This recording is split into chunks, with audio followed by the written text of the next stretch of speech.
ये कहानी है एक ऐसे आदमी की जो फ्यूचर देख सकता है। इसका नाम क्रिस है, जो अभी एक रेस्टोरेंट में बैठा किसी का इंतजार कर रहा है। काफी देर इंतजार करने पर भी वो इंसान नहीं आता, तब ये अपने काम पर चला आता है। क्रिस अपने फ्यूचर देखने की पावर का इस्तेमाल करके छोटे मोटे जादू का खेल दिखाकर लोगों का मनोरंजन करता।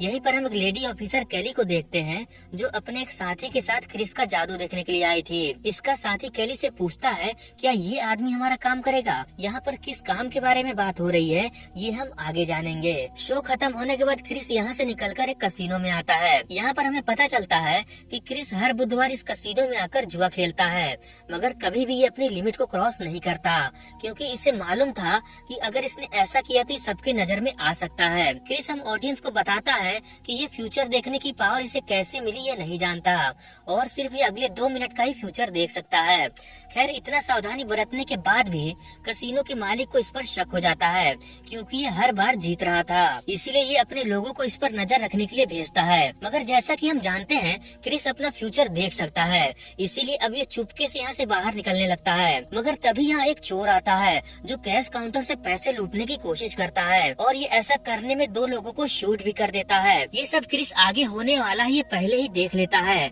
और इस बार वो चोर जैसे ही अंदर आता है, क्रिस तुरंत उस पर हमला करके उसकी गन छीन लेता है। तभी यहाँ कसिनो का मालिक भी अपने लोगों के साथ पहुंचकर क्रिस को सरेंडर होने को कहता है, जिस पर क्रिस इसे बताता है कि ये गन इसकी नहीं है, ये चोर 2 लोगों को मारने वाला था।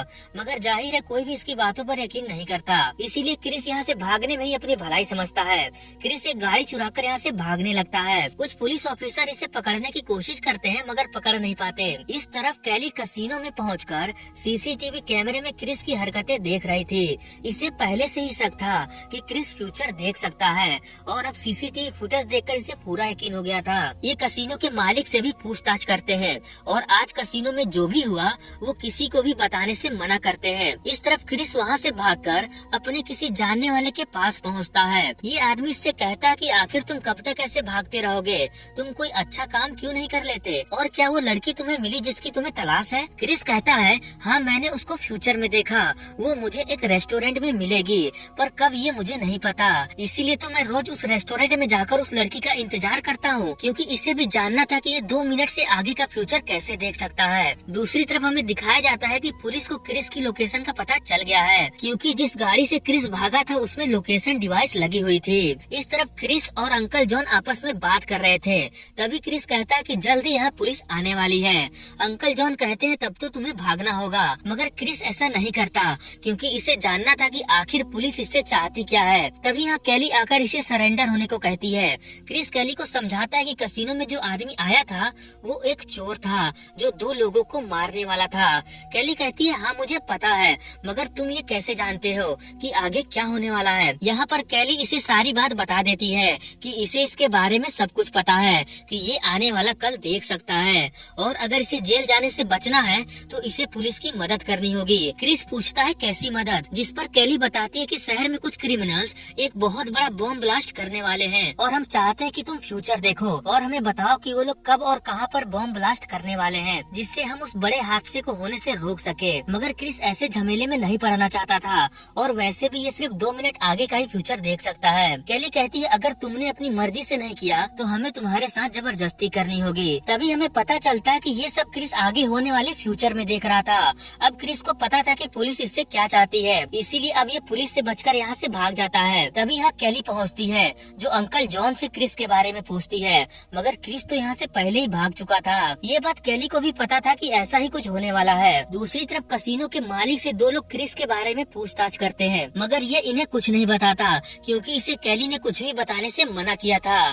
फिर क्या था, जानकारी न देने पर ये कसिनो के मालिक को मार देते हैं। तब हमें पता चलता है कि ये दोनों उन्हीं क्रिमिनल में से हैं जो बॉम्ब ब्लास्ट करने वाले हैं। अगले दिन क्रिस फिर से उसी रेस्टोरेंट में आकर उसी लड़की का इंतजार करने लगता है, जिसे इसने अपने फ्यूचर में देखा था, और तभी अचानक उस लड़की की एंट्री होती है, जिसका नाम लिज होता है। अब क्रिस उस लड़की से बात करने के लिए बार बार समय में आगे जाकर उससे बात करने की कोशिश करता है, मगर हर बार कुछ न कुछ गड़बड़ हो जाती है। तभी यहाँ लिज का एक्स बॉयफ्रेंड आकर लिज को परेशान करने लगता है, जिस पर क्रिस इनके बीच में आकर इनका झगड़ा खत्म कराने की कोशिश करता है, मगर उल्टा इसी को चोट लग जाती है। जिसके बाद क्रिस और लिज में बातचीत शुरू होती है। यहाँ पर क्रिस बार बार अपनी पावर का इस्तेमाल करके पहले ही जान जाता था कि लिज आगे क्या कहने वाली है और अगर कुछ भी गड़बड़ होती तो ये उसे तुरंत सुधार लेता था। अब लिज इस शहर से दूसरे शहर जा रही थी। क्रिस भी इससे झूठ बोलता है कि ये भी वहीं जा रहा है। फिर क्या था, ये दोनों एक साथ यहाँ से जाने के लिए निकल पड़ते हैं। इस तरफ कैली क्रिस को ढूंढते ढूंढते उसी रेस्टोरेंट में पहुंचकर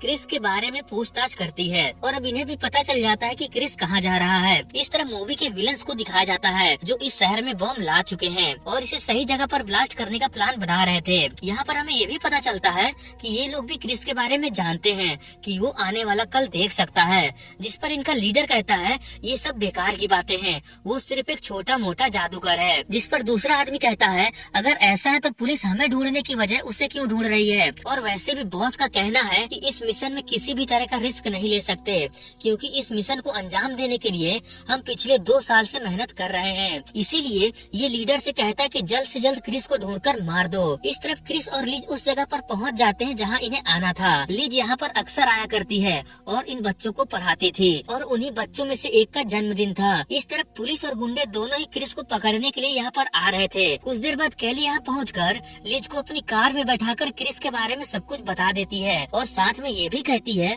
कि उसका दिमागी संतुलन ठीक नहीं है। अगर तुमने उसे पकड़वाने में हमारी मदद नहीं किया तो वो आदमी तुम्हारे साथ कुछ भी कर सकता है। ये लिज को एक दवा देकर कहते हैं कि ये दवा तुम्हें क्रिस को पिलाकर उसे बेहोश करना होगा, उसके बाद हम देख लेंगे। ये जानकर लिज ऐसा करने के लिए तैयार हो जाती है और वापस क्रिस के पास आकर वो दवा जूस में मिलाकर क्रिस को पीने के लिए देती है। क्रिस जैसे ही जूस पीने वाला था तभी लिज को एहसास होता है कि अगर कैली की बात झूठ हुई तो क्या होगा, इसीलिए ये क्रिस को जूस पीने से रोक देती है। अब ये सारी बात क्रिस को बताती है जो ऑफिसर कैली ने इसे बताया। फिर क्रिस कहता है कि ये सच है कि मैं फ्यूचर देख सकता हूँ पर सिर्फ अगले 2 मिनट का, मगर जब मैं तुम्हारे साथ होता हूँ तो पता नहीं कैसे मैं 2 मिनट के आगे का फ्यूचर भी देख सकता हूँ। फिर क्रिस टीवी पर चल रहे प्रोग्राम के डायलॉग पहले ही बोलकर लिज को यकीन दिला देता है कि ये सच है। ये जानकर पहले तो लिज को बहुत गुस्सा आता है कि इसने अपनी पावर का इस्तेमाल करके इससे दोस्ती किया, मगर क्रिस के समझाने पर ये मान जाती है। इसके बाद क्रिस यहाँ से भागने का प्लान लिज को बताकर जाने लगता है। कैली को समझ में आ जाता है कि लिज ने इसका काम नहीं किया और अब ये क्रिस को पकड़ने के लिए उसके पीछे भागते हैं। साथ में उन विलन में से कुछ लोग इसे मारने के लिए यहाँ आए हुए थे। काफी देर भागने के बाद भी क्रिस पुलिस के हाथों पकड़ा जाता है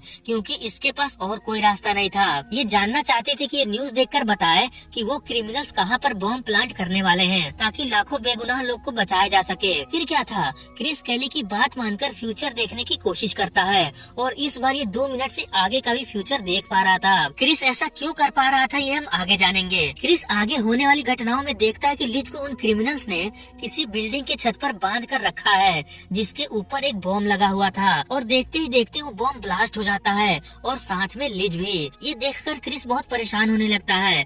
कैली पूछती है तुमने फ्यूचर में क्या देखा, जिस पर क्रिस कहता है मैं यहाँ पर नहीं बता सकता, मुझे यहाँ से जाने दो। ये लोग जैसे ही क्रिस को बाहर लाते हैं क्रिस इन सबको चकमा देकर यहाँ से भागने लगता है और ये भागकर उसी बिल्डिंग के छत पर पहुँचता है जहाँ अभी कुछ देर में लिज बॉम्ब ब्लास्ट में मारी जाने वाली थी। तब तक कैली भी यहाँ इसका पीछा करते हुए पहुँच जाती है। कैली इससे पूछती है कि आखिर तुमने फ्यूचर में क्या देखा, जिस पर क्रिस कैली को आगे होने वाली सभी चीजों के बारे में बता देता है। कैली कहती है अभी वो घटना हुई नहीं है बल्कि होने वाली है और तुम इतना उदास मत हो, हम ऐसा कुछ नहीं होने देंगे। ये तुरंत अपने साथी को फोन करके यहाँ से 10 किलोमीटर के एरिया में सभी मोबाइल कनेक्शन को बंद करवा देती है और क्रिस से कहती है जो जैसा होने वाला था वैसा ही होने दो, बाकी हम पर छोड़ दो। इसके बाद क्रिस प्लान के अनुसार छत पर टहलने लगता है।